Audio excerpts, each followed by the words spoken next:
கர்த்தருடைய நாமம் மகிமைப்படுவதாக. இன்று நான் உங்களுக்கு முன்பாக ஒரு அனுபவ சாட்சியை பகிர்ந்து கொள்ள விரும்புகிறேன். என்னுடைய பெயர் சைமன் என்கிற வெங்கடாச்சலம். நான் ஒரு பிராமண குடும்பத்திலே பிறந்தவன். பக்தி வைராக்கியம் உள்ள குடும்பத்திலே பிறந்தவன். நான் என் குடும்பத்திலேயே மற்றவர்களை காட்டிலும் நான் அதிக பக்தி வைராக்கியமாக இருந்தவனாக இருந்தேன். நிறைய பூசைகள் செய்வேன். பிள்ளையார் பக்தி நிறையா உண்டு. சபரிமலைக்கு விரதம் காத்து 6 முறை கால்நடையாக சென்று வந்திருக்கிறேன். இன்னும் எப்படி எத்தனையோ காரியங்கள். அப்படி இருக்கிற என்னையும் ஆண்டவர் ஒரு நாள் தொட்டிருக்கிறார். நான் தமிழ்நாட்டிலே 5ஆவதிலிருந்து 9ஆவது வரைக்கும் படித்தேன். அதுக்கு முன்பாக முதல் 4 வருடங்கள் பெங்களூரில் படித்தேன். 10ஆவது வகுப்பிலிருந்து மகாராஷ்டிரா உள்ள பூனா என்கிற இடத்தில் வந்து படிப்பை தொடர்ந்தேன். அப்பொழுது அங்கே பிகாம் படித்த பிறகு ரிசர்வ் பேங்க் ஆஃப் இந்தியா என்ற ஸ்தாபனத்திலே மும்பையிலே கிளார்க்காக நான் பணியாற்றச் சென்றேன். அப்படி இருக்கும் நாட்கள் கடந்ததும் திருமணமான பிறகு சொந்த வீடு வாங்க வேண்டும் என்கிற ஒரு நிர்பந்தம். அந்த சமயத்தில் பம்பாய்க்கு வெளியே இருக்கிற நலசொப்பரா என்கிற ஸ்தானத்திலே நாங்கள் ஒரு வீட்டை வாங்கினோம். அங்கே சென்றவுடனே நான் என்ன ஜனத்தார் சேர்ந்தவர்கள், அதாவது பிராமணர்கள்லாம் ஒன்று கூட்டி சவுத் இந்தியன் சேவா சமாஜம் என்கிற அறக்கட்டளை நிறுவி பூஜா காரியங்களை செய்வதற்காக ஆரம்பித்தோம். நாளடைவில் 1995ஆம் வருடம் ஒரு பள்ளிக்கூடத்தை ஆரம்பித்தோம். 96ஆவது வருடம் ஒரு சகோதரி அந்த பள்ளிக்கூடத்தில் கிளார்க்காக வந்து சேர்ந்தார்கள். அவர்கள் பெயர் ரூத் செல்வபாக்கியம். அவர்கள் மூலமாக நான் ரட்சிக்கும்படியாக ஆண்டவர் கிரியை செய்திருக்கிறார். ஒரு 4-5 வருடங்கள் கழிந்த பிறகு எனக்கு அந்த பள்ளிக்கூடத்தை ஒரு நாள் இருந்தபோது அந்த சகோதரிக்கும் எனக்கும் ஒரு சின்ன வாக்குவாதம் வந்தது. ஒரு சரஸ்வதி சிலையை சுத்தம் பண்ணும்படி சொல்லியிருந்தேன். அவர்கள் அதற்கு செய்யாமல் இருந்ததுனாலே காரணம் சொன்னார்கள். உங்கள் தெய்வத்தை நான் வாயால் பேர் கூட சொல்ல முடியாது, அந்த அளவுக்கு நாங்கள் இருக்கிறோம், கிட்ட கூட போக மாட்டேன் என்று சொன்னார்கள். அதற்கு காரணம் என்ன என்றால், எங்கள் பைபிளில் அப்படித்தான் எழுதியிருக்கிறது என்று சொன்னார்கள். அதன் நிமித்தமாக நான் பைபிளை வாசிக்க விரும்புகிறேன் என்று சொன்னேன். அவர்கள் எனக்கு முதலாவது புதிய ஏற்பாட்டை கொடுத்தார்கள். அதன் பிறகு முழு பைபிளையும் நான் பெற்றுக்கொண்டேன். அப்படி வாசிக்கும்போது சங்கீதம் 16வது அதிகாரத்திலே 16வது சங்கீதத்திலே 4வது வசனத்திலே அந்நிய தேவனை நாடி பின்பற்றுகிறவர்களுக்கு வேதனைகள் பெருகும், அவர்கள் செலுத்துகிற இரத்தபான பலிகளை நான் செலுத்த மாட்டேன், அவர்கள் நாமங்களை என் உதடுகளினால் உச்சரிக்கவும் மாட்டேன் என்ற வசனத்தை நான் பார்த்தபோது, ஓஹோ, இந்த வசனத்தின் அடிப்படையில் தான் அந்த சகோதரி சொல்லியிருக்கிறார்கள் என்று அறிந்து கொண்டேன். தொடர்ந்து நான் படிக்கும்போது சங்கீதம் 115 வசனங்கள்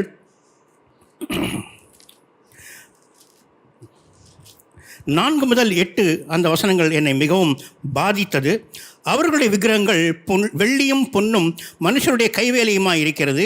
அவைகளுக்கு வாயிருந்தும் பேசாது, அவைகளுக்கு கண்கள் இருந்தும் காணாது, அவைகளுக்கு காதுகள் இருந்தும் கேளாது, அவைகளுக்கு மூக்கிருந்தும் முகராது, அவைகளுக்கு கைகள் இருந்தும் தொடாது, அவைகளுக்கு கால்கள் இருந்தும் நடவாது, தங்கள் தொண்டையால் சத்தமிடவும் மாட்டாது.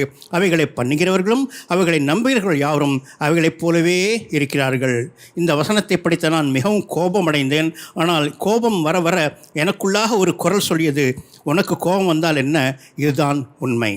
தொடர்ந்து நான் பைபிளை வாசிக்கும்போது 135ஆம் சங்கீதத்திலும் கூட இதே வசனங்களை பார்த்தேன். 15 18 வரை அஞ்ஞானிகளுடைய விக்கிரகங்கள் வெள்ளியும் பொன்னும் மனுஷருடைய கைவேலையுமாய் இருக்கிறது. அவைகளுக்கு வாயிருந்தும் பேசாது, அவைகளுக்கு கண்கள் இருந்தும் காணாது, அவைகளுக்கு காதுகள் இருந்தும் கேளாது, அவைகளுடைய வாயிலே சுவாசமும் இல்லை, அவைகளை பண்ணுகிறவர்களும் அவைகளை நம்புகிறவர்கள் யாவரும் அவைகளைப் போல் இருக்கிறார்கள் என்ற வசனம் 2வது முறையாக படிக்கும்போது நான் மிகவும் ஆடிப்போய்விட்டேன். இத்தனை வருடங்கள், அப்பொழுது எனக்கு வயது 48, இத்தனை வருடங்களாக நான் ஏமாற்றப்பட்டிருக்கிறேனா? அப்படி நான் மிகவும் யோசித்தேன். இது உண்மையாக இருக்குமா இல்லையா என்ற குழப்பமும் இருந்தது. ஆண்டவர் என்மேல் கிருபையாக இருந்து பல காரியங்களை எனக்கு வெளிப்படுத்தினார். அவர் என்னோடு பேசினார் என்று நான் பொய் சொல்ல மாட்டேன்.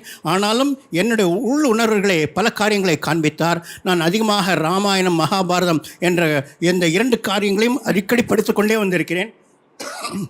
அதிலிருந்து அவர் சுட்டி காட்டியது ராமருக்கு இருந்த குறைகள், கிருஷ்ணருக்கு இருந்த குறைகள், அதே போல் மற்ற தெய்வங்கள் என்று சொல்லப்படுகிற ஒவ்வொரு தெய்வத்திலும் இருக்கிற குறைகளையும் குற்றங்களையும் நான் காணும்படி செய்தார். அதை பார்க்கும்போது இதே காரியங்களை மனிதர்கள் செய்திருந்தால் அதுக்கு அவர்கள் தண்டிக்கப்படுவார்கள். ஆனால் தெய்வங்களே அவைகளை செய்யும்போது அவைகளை மகிமையாக கொண்டாடி பண்டிகையும் உண்டாக்குகிறது என்று பார்த்து நான் மிகவும் வேதனை அடைந்தேன். இவற்றையா நான் நம்பியிருந்தேன் என்று மனக்கலக்கத்தோடு இருந்தேன். அதைத் தொடர்ந்து மீண்டுமாக புதிய ஏற்பாடு படிக்கும்போது இயேசு கிறிஸ்துவானவர் எவ்வளவு வேறுபட்டவராக இருக்கிறார் என்று பார்க்க முடிந்தது. நான் அறிந்த தெய்வங்கள் எல்லாம் மனித அவதாரம் எடுப்பதற்கு ஒரே நோக்கம், ஒரு சில கூட்டத்தாரை அழிக்க வேண்டும். அதாவது விசேஷமாக ராட்சசர்கள் என்று சொல்லப்படுகிற கூட்டத்தை அழிக்க வேண்டும் என்றே வருவார்கள். அவர்கள் வருவார்கள், அந்த கூட்டத்தை அழிப்பார்கள், சென்று விடுவார்கள். அதற்கு பிறகு ஒன்றும் கிடையாது. மீண்டுமாக வேறொரு ராட்சச கூட்டம் எழும்பும், மறுபடியும் வருவார்கள், கொள்வார்கள், திரும்பி போவார்கள். இதனால் மனிதருக்கு எந்த நன்மை ஏற்பட்டதோ என்று பார்க்கும்போது என்னால் அது ஒன்றும் கண்டுபிடிக்கவே முடியவில்லை. இவர்கள் இந்த தெய்வங்கள் எல்லாம் தங்கள் கைகளிலே ஒரு சிறப்பான ஆயுதங்களை வைத்திருப்பார்கள். ஒரு வில்லம்பு இருக்கும், அல்லது ஒரு வேல் இருக்கும், ஒரு சக்கரம் இருக்கும், ஒரு கதை இருக்கும், வாள் இருக்கும். இப்படி இந்த ஆயுதங்களை கொண்டே அவர்கள் செயல்பட்டார்கள். அவர்கள் அதனாலேயே அடையாளமும் காணப்படுகிறார்கள். ஆனால் இயேசுவோ கையில் எந்தவித ஆயுதமும் இல்லை. அவர் யாரையும் கொல்லவும் இல்லை. மாறாக தன்னுடைய உயிரையே அவர் கொடுத்தார் என்பதை யோவான் 10ஆம் அதிகாரத்திலே வாசித்தேன். 10ஆம் அதிகாரம் 10-11 வசனங்களிலே, திருடன் திருடவும் கொல்லவும் அழிக்கவும் வருகிறானே என்று வேறொன்றுக்கும் வரான். நானோ அவைகளுக்கு ஜீவன் உண்டாயிருக்கவும் அது பரிபூர்ணப்படவும் வந்தேன் என்று சொல்கிறார். அதைத் தொடர்ந்து 11ஆவது வசனத்திலே, நானே நல்ல மேய்ப்பன், நல்ல மேய்ப்பன் ஆடுகளுக்காக தன் ஜீவனை கொடுக்கிறான் என்ற வசனத்தை பார்த்த பிறகு நான் மிகவும் ஆச்சரியப்பட்டேன். தெய்வம் என்பவர் மனிதனுக்காக தன் உயிரே கொடுக்க வருகிறார். எவ்வளவு ஆச்சரியமான காரியம்! இதுவரைக்கும் நான் பார்த்ததெல்லாம் கெட்டவர்கள் என்று சொல்லப்படுகிற ராட்சசர்களை அவர்களுடைய உயிரை எடுக்கும்படியாகத்தான் அந்த அவதாரங்கள் வந்தது. ஆனால் இவரோ மனிதர்களுக்கு ஜீவனை கொடுக்கும்படியாக தன்னுடைய ஜீவனையே கொடுக்க சித்தமாக இருக்கிறார் என்று பார்க்கும்போது மிகவும் ஆச்சரியமாக இருந்தது. யோசித்து பார்த்தேன், இப்படிப்பட்ட காரியங்களால் நமக்கு என்ன நன்மை என்றால், மனித குல முழுவதுக்கும் அவர் செய்த இந்த நன்மை வேறு யாராலுமே செய்ய முடியாது, செய்ததும் இல்லை. ஏனென்றால் அவர் ஒருவர் சிந்திய இரத்தத்தினாலே எல்லாருடைய பாவங்களும் கழுவப்பட்டு அவர்கள் யாவரும் நித்திய ஜீவனை அடையும்படிக்கு அந்த வழியை உண்டாக்கியிருக்கிறார். ஒரே ஒரு கண்டிஷன், ஒரே ஒரு நிபந்தனை என்ன? அவரை விசுவாசித்து அவரை ஏற்றுக்கொள்ள வேண்டும் என்கிற அந்த ஒரு நிபந்தனையை தவிர வேறு எந்த நிபந்தனையும் இல்லை. நீங்கள் இதை செய்தால் நான் உங்களுக்காக உயிரை கொடுப்பேன் என்று அவர் தாமதிக்கவில்லை. நாம் அவரை தேடி போகவில்லை, அவரே நம்மை தேடி வந்திருக்கிறார் என்ற காரியங்கள் எல்லாம் நான் அறிந்தபோது மிகவும் ஆச்சரியப்பட்டேன். இதை உறுதி செய்யும்படியாக ரோமர் எழுதின நிருபத்திலே 5ஆம் அதிகாரத்தில் சில வசனங்கள் என்னை மிகவும் ஆழமாக பாதித்தது.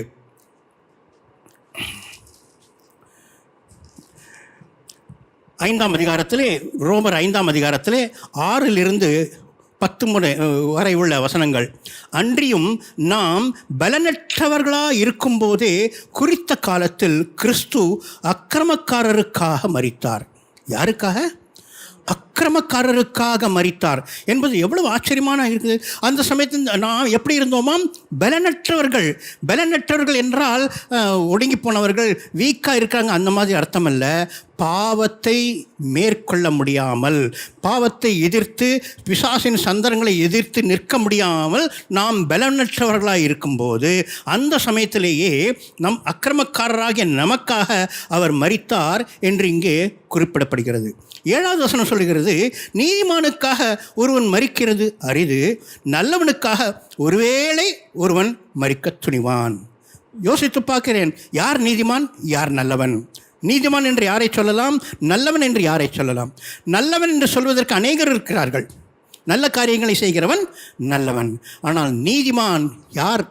நீதிமான் யார் என்பது மிகவும் கடினமான காரியமாக இருக்குது. ஒருவரை கண்டுபிடிப்பதே கடினம். ஏனென்றால் நீதிமான் என்றால் தேவனுடைய பார்வையிலே ஒரு குற்றமும் இல்லாதவன் மாத்திரமே நீதிமான்.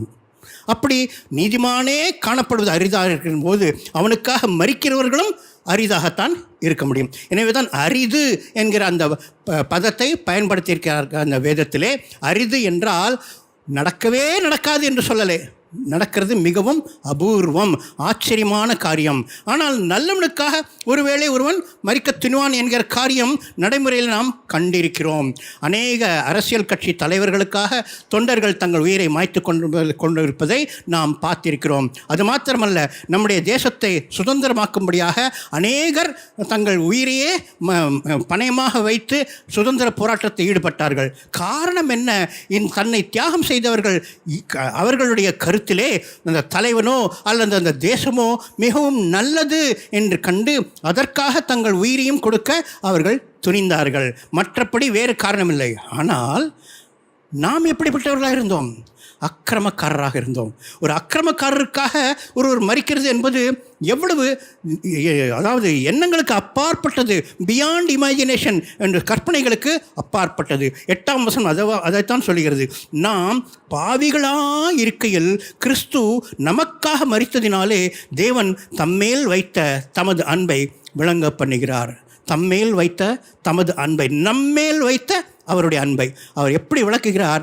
நீங்கள் பாவியாக இருந்தாலும் சரி, அதற்காக உங்களுக்காக கிறிஸ்து மரிப்பார் என்று சொல்லி அவரை கொடுத்திருக்கிறார். அதே தான் யோவான் 3:16 தேவன் தன்னுடைய ஒரே பேரான குமாரனை விசுவாசிக்கிறவன் எவனோ அவன் கெட்டுப்போகாமல் நித்திய ஜீவனை அடையும்படிக்கு அவரை தந்தருளி இவ்வளவாய் உலகத்தில் அன்பு கூர்ந்தார் என்று எழுதியிருக்கிறது. இவ்வளவாய் என்கிற வார்த்தை எவ்வளவு பெரிதாக இருக்கிறது!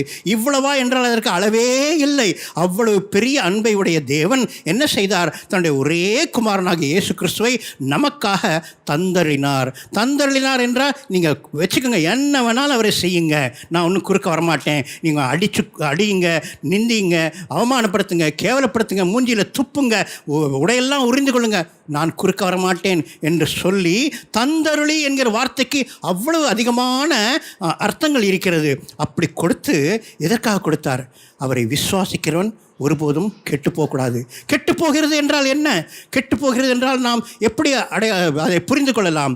நம் வீட்டில் பால் வாங்குகிறோம். அந்த பாலுக்கு பலவித உபயோகங்கள் இருக்கிறது. அந்த பால் எப்போ உபயோகப்படும்? கெட்டு போகாமல் இருந்தால்தான் உபயோகப்படும். அந்த பால் கெட்டு போகாமல் இருக்க அதை காய்ச்சி வைக்க வேண்டும், அதை சூடாக்கி காய்ச்சி வைக்க வேண்டும். அதன் பிறகு பற்பல நன்மைகள் அதற்கு உண்டு. அதை அப்படியே விட்டு விட்டோமானால் அது கெட்டு போய்விடும், ஒருவருக்கும் பயன் இல்லாமல் போகும். அப்படியா மனிதனுக்கு கெட்டுப்போவது என்றால் என்ன? கெட்டுப்போவது என்றால் நன்மையை அடையாமல் இழந்து போகிறது என்றே அர்த்தம். கெட்டுப்போகிறது என்றால் கேட்டின் வழிக்கு செல்வது என்று அர்த்தம். அதுக்கு அவர் அந்த வசனத்தின் பின்பகுதியில், அடுத்த பகுதியிலே கெட்டுப்போகாமல் நித்திய ஜீவனை அடையும்படிக்கு, நித்திய ஜீவனை அடைவது தான் சரியான காரியம். அதை அடையாமல் இருப்பது கெட்டுப்போகிற காரியமாக இருக்கிறது. எனவே ஒருவர் கூட கெட்டுப்போகக்கூடாது என்ற அந்த நல்ல எண்ணத்தோடு இயேசு கிறிஸ்துவை நமக்காக தேவன் தந்தருளி இவ்வளவு பெரிதான அன்பை அவர் நமக்கு வெளிப்படுத்தி இருக்கிறார். அதே இந்த மறுபடியும் 8வது வசனத்தை பார்க்கிறோம். ரோமர் 5:8 நாம் பாவிகளாக இருக்கையில் கிறிஸ்து நமக்காக மரித்ததினாலே தேவன் நம்மேல் வைத்த தமது அன்பை விளங்க பண்ணுகிறார். இப்படி நாம் அவருடைய இரத்தத்தினாலே நீதிமான்கள் ஆக்கப்பட்டிருக்க கோவாக்கணைக்கு நீங்களாக அவராலே நாம் ரட்சிக்கப்படுவது அதிக நிச்சயமாமே. 2 காரியங்கள் இங்கே இருக்கிறது.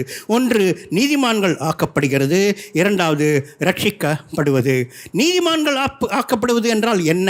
நீதிமானே இல்லாத நான், எனக்காக அவர் ரத்தம் சிந்தினாலே என் பாவங்களெல்லாம் தேவன் அதன் மூலமாக கழுவி என்னை பாவி என்று அழைக்காமல் நீதிமான் என்று அவர் என்னை பார்க்கிறார்.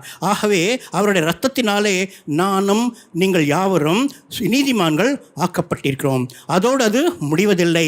ஏனென்றால் அதை தொடர்ந்து நம்முடைய வாழ்க்கை இருக்கும்போது மீண்டும் நாம் மாசுபட வாய்ப்புகள் அநேகமாக இருக்கிறது. அதுக்காக கோபாக்கணைக்கு நீங்களாக அவராலே நாம் ரட்சிக்கப்படுவது அதிக நிச்சயமாமே. ஒருவேளை ஒரு முறை இயேசு ஏற்றுக்கொண்ட பிறகு நாம் மறுபடியும் பாவம் செய்தால் அந்த பாவங்களுக்கு மன்னிப்பு அருளக்கூடிய அந்த ரட்சிப்பாகிய காரியத்தை அவர் முற்றுமுடிய காக்க வல்லவராயிருக்கிறார் என்று வேதம் சொல்லுகிறது. நாம் 10வது வசனம், நாம் தேவனுக்கு சத்துருக்களாக இருக்கையில் அவருடைய குமாரனின் மரணத்தினாலே அவருடனே ஒப்புரவாக்கப்பட்டோமானால் ஒப்புரவாக்கப்பட்ட பின் நாம் அவருடைய ஜீவனாலே ரட்சிக்கப்படுவது அதிக நிச்சயமாமே. நாம் எப்படி இருந்தோம்? பாவிகளாகவும் இருந்தோம். அது மட்டுமல்ல, தேவனுக்கு சத்துருக்களாக இருந்தோம். தேவனுக்கு இருக்கிற ஒரே சத்துரு பிசாசு என்கிறவன் தான். அவன்தான் நான் தேவனுக்கு மேலாக உயருவேன் என்ற அந்த ஆணவம் கொண்டு கீழே தள்ளப்பட்டான். அவன் இப்பொழுது மனிதர்களை எல்லாம் பிடித்து தன்னுடைய கூட்டத்திலே சேர்த்து கொண்டு நம்மையும் தேவனுக்கு விரோதமாக சத்துருக்களாக, தேவனுக்கு சத்துருக்களாக நாம் எண்ணப்படுகிற வகையிலே நம்மை வழிநடத்தி கொண்டிருக்கிறான். அப்படி இருக்கும்போதும் என்ன செய்கிறார்? அவருடைய குமாரனின் மரணத்தினாலே அவருடனே நாம் ஒப்புரவாக்கப்பட்டோம் என்கிற. ஒப்புரவாகிறது என்றால் இரண்டு பேருக்கு நடுவிலே ஒரு வாக்குவாதம், ஒரு சண்டை, ஒரு முரண்பாடு இருக்கும்போது, கருத்து வேறுபாடு இருக்கும்போது அதை சமரசம் செய்வதற்கு பேர் தான் ஒப்புரவாகிறது. ஒருவருக்கு ஒரு விட்டு கொடுத்து ஒன்றாக இருக்கிறது, மீண்டும் இணைவது, அதுக்கு பேர் தான் ஒப்புரவாகிறது. அந்த ஒப்புரவாகுகளுக்கு நாம் செய்ய வேண்டிய காரியம் வெகு வெகு எளிமையானது, மிக மிக குறைவானது. இயேசு கிறிஸ்துவை விசுவாசித்தால் மாத்திரம் போதும்.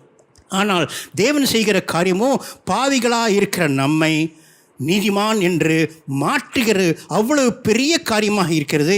இந்த ஒப்புரவாக்கப்படுகிறது அவர் நமக்கு கேரண்டியாக, உறுதியாக கொடுத்திருக்கிறார். ஒப்புரவாக்கப்பட்ட பின் நாம் அவருடைய ஜீவனாலே ரட்சிக்கப்படுவது அதிக நிச்சயமாமே. அவருடைய மரணத்தினாலே நாம் ஒப்புரவாக்கப்பட்டோம். அவருடைய ஜீவன் என்றால் மரித்து அவர் உயிர் தெழுந்ததினாலே, அவர் உயிர் தெழுந்ததில் முதல் பேரானவராக இருக்கிறனாலே, அந்த அவருடைய ஜீவனினாலே நாம் ரட்சிக்கப்படுவது, மேலும் மேலும் பாவத்தில் விழாதபடி நம்மை பாதுகாக்க அவர் வல்லவராக இருக்கார். அது நிச்சயம் என்று இந்த வசனம் சொல்லுகிறது. இப்படிப்பட்ட வசனங்களை வாசித்த பிறகு என் மனம் சிந்திக்க ஆரம்பித்தது.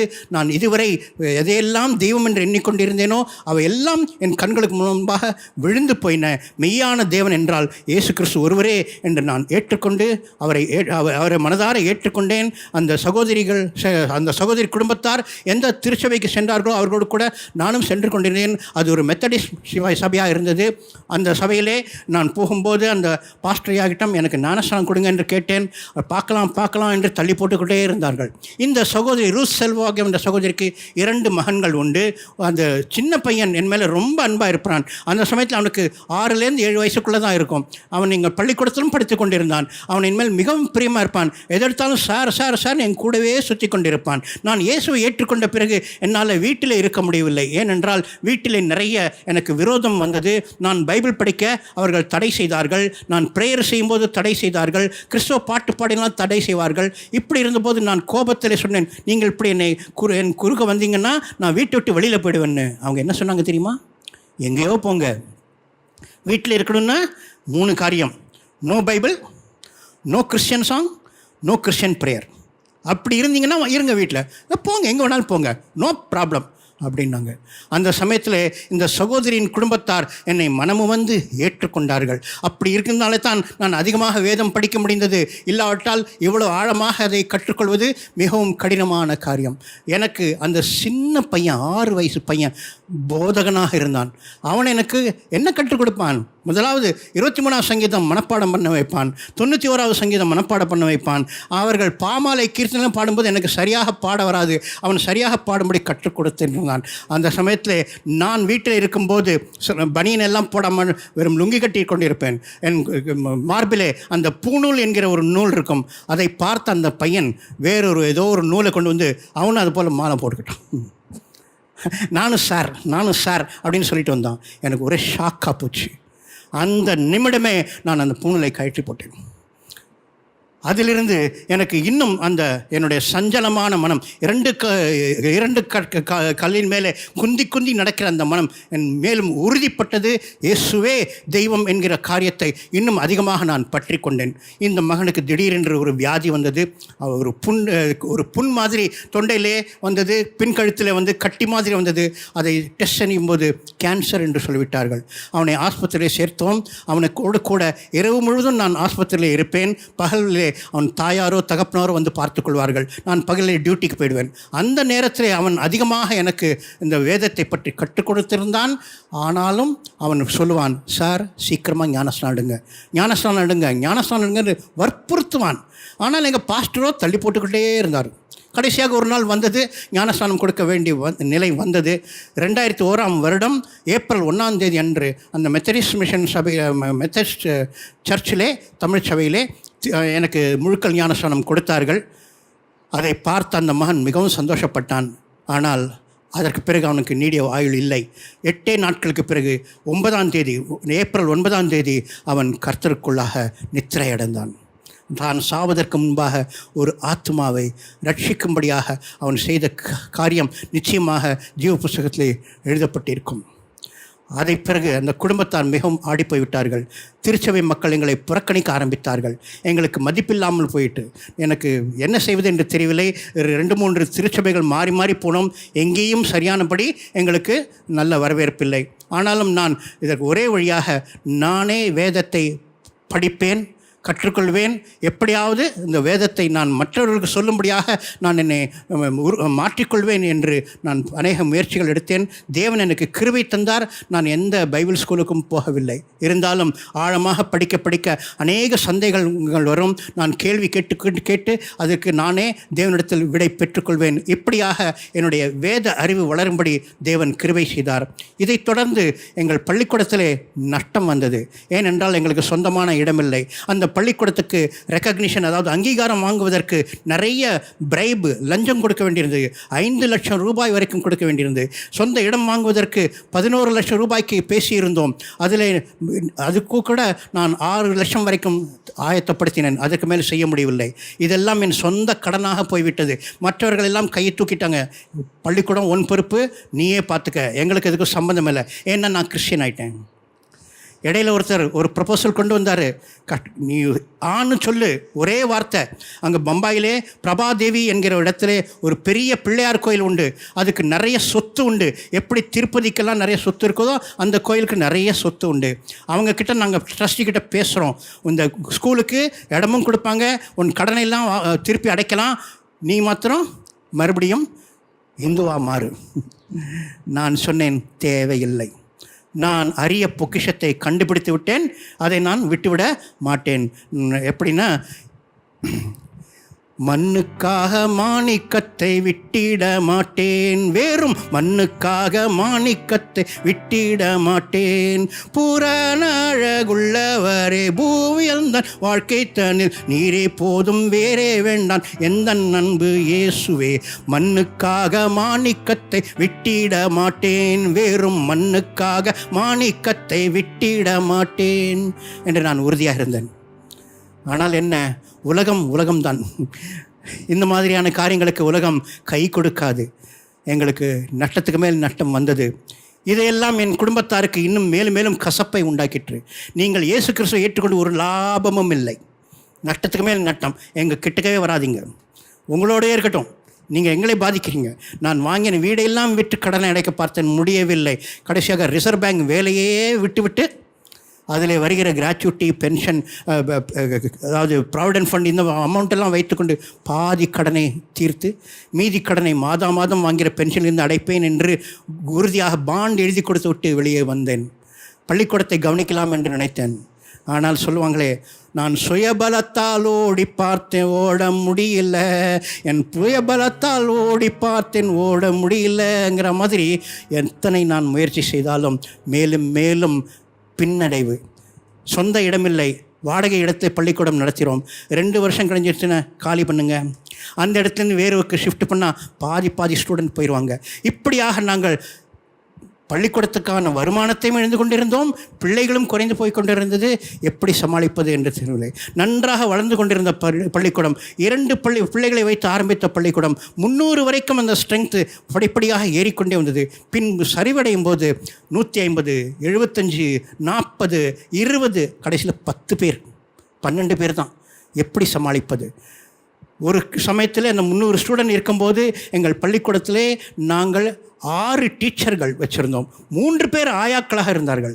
போக போக ஒவ்வொரு டீச்சரெல்லாம் நானும் அந்த சகோதரி மாத்திரமே கடைசியில் இருந்தோம். வேறு யாருக்கும் சம்பளம் கொடுக்க வழி இல்லை. ஏன்னா வாடகையும் வேறு கொடுக்கணும். வருமானம் 2500 ரூபா 3000 கூட வராது. ஆனால் மாதாந்திர செலவு 15,000லேருந்து 18,000 வரைக்கும் இருக்கும். என்ன செய்வது?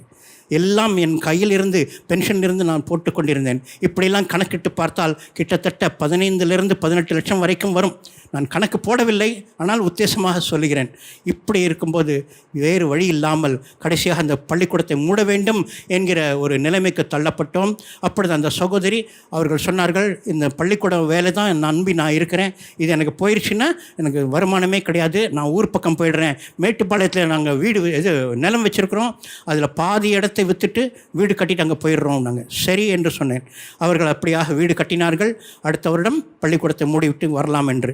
2011ஆம் ஆண்டு அந்த பள்ளிக்கூடம் மூடப்பட்டது. அவர்களோடு நானும் சேர்ந்து மேட்டுப்பாளையம் வந்தேன். மேட்டுப்பாளையம் வருவதற்கு முன்பாக மீண்டுமாக என் குடும்பத்தாரோடு பேசினேன். இப்போ பள்ளிக்கூடம் எனக்கு இல்லை, இருக்க இடமில்லை, வீட்டுக்கு வரட்டுமா? வீட்டுக்கு வாங்க, அதே கண்டிஷன் தான். No Bible, no Christian song, no prayer. எனக்கு இயேசு தான் வேணும் என்று சொல்லிவிட்டேன். மனிதர் என்னை கைவிட்டாலும், மாமிசம் அழுகி நாரிட்டாலும், மனிதர் என்னை கைவிட்டாலும், மாமிசம் அழுகி நாரிட்டாலும், ஐஸ்வர்யம் யாவும் அழிந்திட்டாலும், ஆகாதவன் என்று தள்ளிவிட்டாலும், ஐஸ்வர்யம் யாவும் அழிந்திட்டாலும், ஆகாதவன் என்று தள்ளிவிட்டாலும், ஏசு போதுமே போதுமே, ஏசு போதுமே போதுமே, எந்த நாளிலுமே என் நிலையிலுமே, எந்த வாழ்வினிலே ஏசு போதுமே. ஏன்? எனக்காய் ஜீவன் விட்டவரே, என்னோடு இருக்க எழுந்தவரே, எனக்காய் ஜீவன் விட்டவரே, என்னோடு இருக்க எழுந்தவரே, என்னை என்றும் வழி நடத்துவாரே, என்னை சந்திக்க வந்திடுவாரே, என்னை என்றும் வழி நடத்துவாரே, என்னை சந்திக்க வந்திடுவாரே. சுப்போதுமே போதுமே, ஏசு போதுமே போதுமே, எந்த நாளிலுமே என் நிலையிலுமே, எந்த வாழ்வினிலே ஏசு போதுமே. ஏசு போதும்னு நான் வந்துட்டேன். மேட்டுப்பாளையம் வந்த பிறகு என்ன செய்கிறது? ஏதாவது வேலை பார்க்கலாம். பல இடத்துல முயற்சி பண்ணேன், ஒன்றுமே கிடைக்கல. அந்த சகோதரிக்கும் ஒரு வேலையும் கிடைக்கல. வருமானம் எனக்காவது பென்ஷன் வருது, அவங்களுக்கு அதுவும் கூட கிடையாது. அப்போ நான் அவர்களை கைவிடாமல் இன்று வரைக்கும் என்னுடைய வருமானத்திலிருந்து அவர்களுக்கு ஒரு பெரும் பகுதியை கொடுத்து அவர்களை நடத்த வருவதற்கு தேவன் கிருபை செய்கிறார். நான் ஒன்றுமே இல்லை. அதனால் நான் ஒன்றுமே இல்லை, என்ன தகுதி இல்லாதவன். இருந்தாலும் அவர்களை போஷிக்க வேண்டும் என்று என்மேல் வைத்த கடமையாக இருக்கிறது. அதை நான் இன்றும் பராமரித்து கொண்டிருக்கிறேன். தேவன் எதைக்காக என்னை குறித்தாரோ அதை நான் புரிந்து கொள்ளாமல் அங்கேயும் இங்கேயும் ஓடிக்கிட்டே இருந்தேன். கடைசியாக புரிந்தது, அவருடைய ஊழியத்தை செய்ய வேண்டும் என்று தான் என்னை அழைத்திருக்கிறார். நானும் உலகப் பிரகாரமான பல காரியங்களில் ஈடுபட்டால் எப்படி வெற்றி பெற முடியும்? 2014ஆம் ஆண்டு ஜனவரி 1ஆம் தேதி எனக்கு அழைப்பு வந்தது. சிஎஸ்ஐ சபையிலே குன்னூர் பகுதியிலே நான்செட் என்கிற எஸ்டேட்டிலே நான் செய்தி கொடுக்க போயிருந்தேன். அன்று தொடங்கி இன்று வரைக்கும் ஏறக்குறைய எல்லா ஞாயிற்றுக்கிழமைகளும் ஏதாவது ஒரு சபையிலே எனக்கு அழைப்பு வரும். நான் செய்தியை பகிர்ந்து கொள்வேன். அது மாத்திரமல்ல, லெந்து நாட்கள் என்று வரும்போது அங்கேயும் பல இடங்களிலே 3 நாட்கள் தேவ செய்தியை பகிர்ந்து கொண்டு கன்வென்ஷன் மீட்டிங் நடத்துவதற்கும் ஆண்டவர் என்னை பயன்படுத்துகிறார். எனக்கு ஒன்றுமே தெரியாது. நான் எந்த பைபிள் ஸ்கூல் போகவில்லை, ஒன்றுமே படிக்கவில்லை. ஆண்டவரே எனக்கு என்ன வெளிப்படுத்துகிறாரோ அதை கொண்டே நான் அவருடைய வார்த்தைகளை பகிர்ந்து கொள்கிறேன். இப்படியாக ஆண்டவர் என்னை கைவிடாமல் பார்த்து கொண்டிருக்கிறார். ஒரு போதும் கைவிடா, ஒரு நாளும் விலகிடார், ஒரு போதும் கைவிடார், ஒரு நாளும் விலகிடார். ஒரு தாய் தேற்றுவது போல் என் நேசர் தேற்றுவார், ஒரு தாய் தேற்றுவது போல் என் நேசர் தேற்றுவார். அவர் என்னை ஆற்றி தேற்றி நடந்து வருகிறார். குடும்பத்தாரை நான் வெறுக்கவில்லை, ஏனென்றால் அன்பு குறையக்கூடாது. அவர்களோடு நான் இன்னும் பேசிக்கொண்டே தான் இருக்கிறேன். வாய்ப்பு கிடைத்தால் போய் அவர்களை பார்த்துவிட்டு வருவேன். அவர்கள் மனம் புண்படாதபடிக்கு அதிக நாட்கள் அங்கே இருக்கிறாமல் ஒரு நாள் 2 நாள் இருந்துட்டு திரும்ப வந்துடுவேன். அதுவே எனக்கு மிகுந்த சந்தோஷமாக இருக்கும். நான் வரேன் என்று சொன்னால் அவர்கள் பலவித காரணங்களை சொல்லி தள்ளி போடுவார்கள், போஸ்ட்போன் பண்ணுவார்கள். கடைசியாக வேறு வழி இல்லாமல் வர சொல்வார்கள். அப்படி பார்த்துவிட்டு வருவேன். அடிக்கடி ஃபோன் பேசுவேன். அவர்களுக்காக நான் ஜெபித்து கொண்டிருக்கிறேன். நீங்களும் அவர்களுக்காக ஜெபிக்க வேண்டும் என்று உங்களை அன்போடு கேட்டுக்கொள்கிறேன். கர்த்தர் செய்த பெரிய காரியங்களுக்காக கடைசியாக ஒரே ஒரு வார்த்தை. எனது மனைவி, அவர் பெயர் மீனா. எனக்கு 2 மகன்கள். அதில் பெரிய பையன் பேர் சந்தோஷ். கஷ்டமாக இருக்கிறது. அவன் ஹிந்து சமயத்திலேயே ஒரு சன்னியாசியாக போய்விட்டான். இருக்கிற இடம் எங்கேன்னு தெரியாது. குடும்பத்தோடு ஒரு கனெக்ஷனும் கிடையாது. 40 வயது தாண்டி விட்டான். அவனும் ரஷ்யக்குள்ளே வர வேண்டும். மற்றொரு மகன், அவன் பேர் சந்தீப். அவனுக்கு திருமணமாகி எனக்கு 5 வயதிலே ஒரு பேத்தி இருக்கிறாள். இவர்கள் எல்லாரும் நல்ல வேலையில் இருக்கிறாங்க. ஆனாலும் அவர்கள் இன்னும் இயேசுவை ஏற்றுக்கொள்ளவில்லை. பாரமாக இருக்கிறது. நானும் ஜெபிக்கிறேன். நீங்களும் என் குடும்பத்துக்காக ஜெபிங்கள் என்று உங்களை கேட்டுக்கொள்கிறேன். மற்றொரு பாரம் எனக்கு கிறிஸ்தவர்களை குறித்த பாரம்.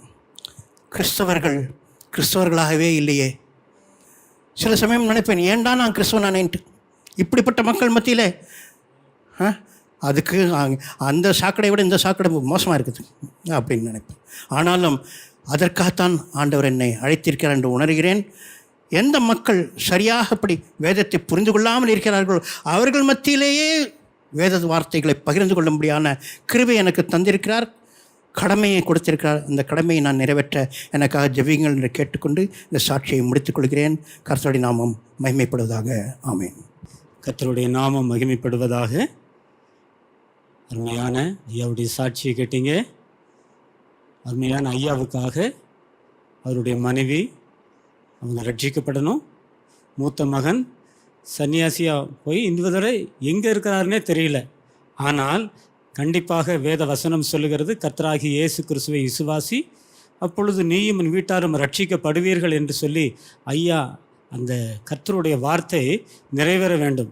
அப்போ அந்த நீயும் உன் வீட்டாரும் ரட்சிக்கப்படுவீர்கள் என்கிறபடி ஐயாவுடைய மூத்த மகன் சன்னியாசியாய் போனவர் எங்கிருந்தாலும் கர்த்தர் அவரை ரட்சித்து, ஐயாவுடைய நாட்களிலே மனைவியை கர்த்தர் ரட்சித்திருக்கிறார், என் மகனை ரட்சித்திருக்கிறார், என் சின்ன மகனை ரட்சித்திருக்கிறார். நாங்கள் கர்த்தருடைய பிள்ளைகளாய் இப்பொழுது வாழ்கிறோம் என்று சாட்சி சொல்ல வேண்டும். இதன் நிமித்தம் கர்த்தருடைய நாமம் மகிமைப்பட வேண்டும். அல்லேலூயா. நிச்சயமாலுமே ஐயாவுடைய ஜெபம் வீண் போகாது. எல்லாவற்றையும் இழந்து கர்த்தருக்காக வந்திருக்கிறார். அப்போ என் நிமித்தம் எதையெல்லாம் இழக்கிறீர்களோ அது இம்மையிலும் மறுமையிலும் நூறத்தனையாய் அந்த ஆசீர்வாதங்களை பெறுவீர்கள் என்கிற அந்த வார்த்தை நிச்சயமாலுமே நிறைவேறும். ஆகவே சாட்சியை கேட்டவங்க ஐயாவுடைய குடும்பத்துக்காக கண்டிப்பாக உங்களுடைய ஜெபத்திலே ஐயாவையும் அவருடைய குடும்பம் ரட்சிக்கப்பட வேண்டும் என்று சொல்லி ஜெபியுங்கள். ஐயாவையும் உங்கள் ஊழியத்திலே தாங்கிக் கொள்ளுங்கள். அல்லேலூயா. மகிமை நிறைந்தவரே, உமக்கு நன்றி செலுத்துகிறோம். இந்த சாட்சியை கேட்கிற ஒவ்வொரு குடும்பத்தையும் நீர் ஆசீர்வதிக்க போகிறதுக்காய் ஸ்தோத்திரம். அவர்கள் பக்தி அடைந்து இன்னும் கர்த்தருக்காக உணர்வடைந்து வாழ்கிறதிலும் சாட்சியாய் நிற்கிறதிலும் சுவிசேஷம் சொல்லுகிறதிலும் ஆத்தும ஆதாயம் செய்கிறதிலும் கர்த்தர் வரும் வரை நிற்க ஒவ்வொருவருக்கும் உதவி செய்வீராக. சாட்சியை பகிர்ந்து கொண்ட ஐயாவையும் ஆசீர்வதியும். அவங்க குடும்பங்களை எல்லாம் ரட்சிக்க போறக்காய் ஸ்தோத்திரம். இயேசுவின் நாமத்தில் ஜெபிக்கிறோம் நல்ல பிதாவே. ஆமென். ஹல்லேலூயா, ஹல்லேலூயா, ஹல்லேலூயா.